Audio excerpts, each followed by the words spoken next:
Hello and welcome to Pillars of Wealth Creation, where we talk about creating financial success with a special focus on business and real estate. I'm your host, Todd Dexheimer. Now, let's get to it. Hey, I keep getting asked the same question by potential investors that I have conversations with. And one of those is, what should I be looking out for when I'm looking at deals, when I'm looking at other people's deals or your deal? What should I be looking out for? And I'm talking about my syndication deals. Anytime I get investors that are looking at these, they want to make sure they got a good investment. So how do we know what to look out for? A couple red flags that I have been seeing on other people's deals, and I get sent other people's deals, quite a bit. So some things that I keep seeing over and over and that I think other people need to pay attention to, and you should pay attention to if you're on the syndication side or on the LP side, the GP or LP, is first of all, cap rates. And what I think is happening a lot, and I see this happening a lot, is people are being, first of all, they're not being very thoughtful on cap rates. We're going, we're being conservative because we're increasing our cap rates by 10 basis points per year. So in 5 years, we're saying 50 basis points. Well, where did you come up with that, first of all?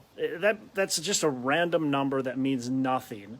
And then what are you basing your today's cap rate on? I think that's a big thing. And so when we say we're going to exit at a 5.5 cap, and we're buying it today at a 5 cap. Well, great, you're buying it at a 5 cap, but what's the actual market cap rate? And I think this is happening quite frequently. I've seen it on several deals that have been sent to me, on deals that I've even been competitive on but didn't get, and I know the cap rate in that market. So for instance, there was a deal just fairly recently that was sent into my inbox, and it was a deal that I was competitive on and I had offered on, and the sponsor that ended up getting it is saying that they're buying it roughly a 5 cap.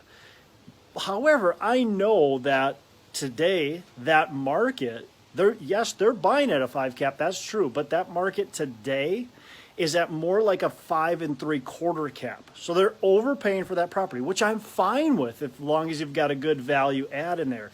The problem is, though, they're telling their investors they're buying it at a 5 cap and they're being conservative because they're selling it 5 years down the road at a 5.5 cap. Well, that does sound conservative, kind of, in the first place.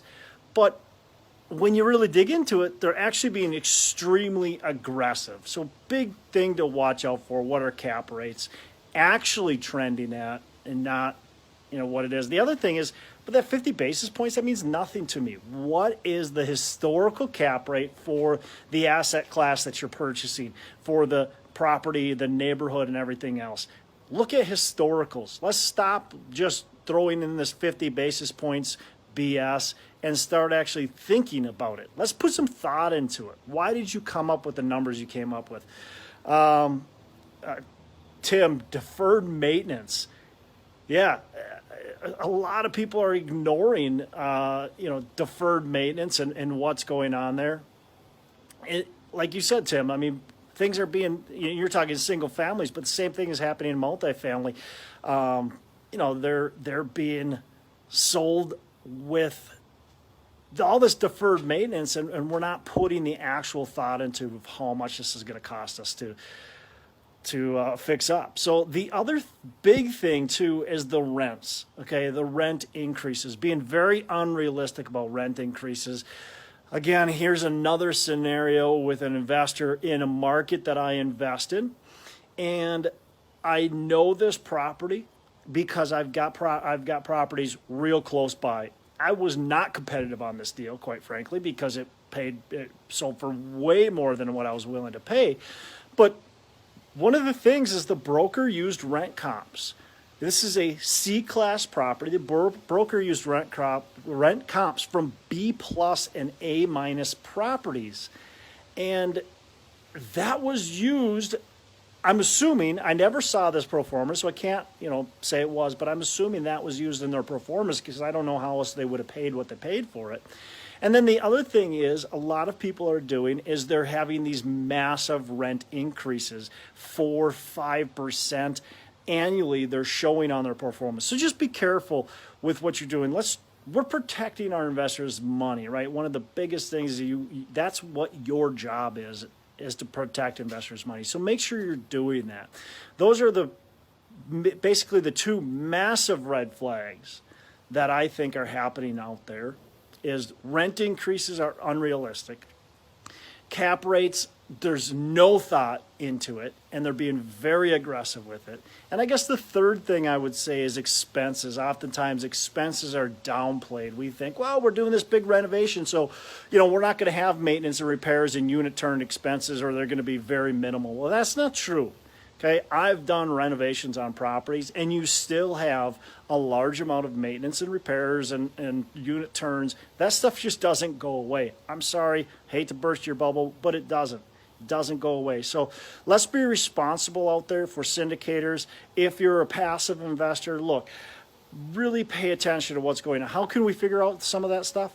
Contact the brokers. You don't necessarily even have to tell the broker about that property, but you should be able to get some of that information on the cap rates in the area, prevailing cap rates. Just contact a broker and say, look, what are the cap rates on a stabilized B-class property in such and such neighborhood?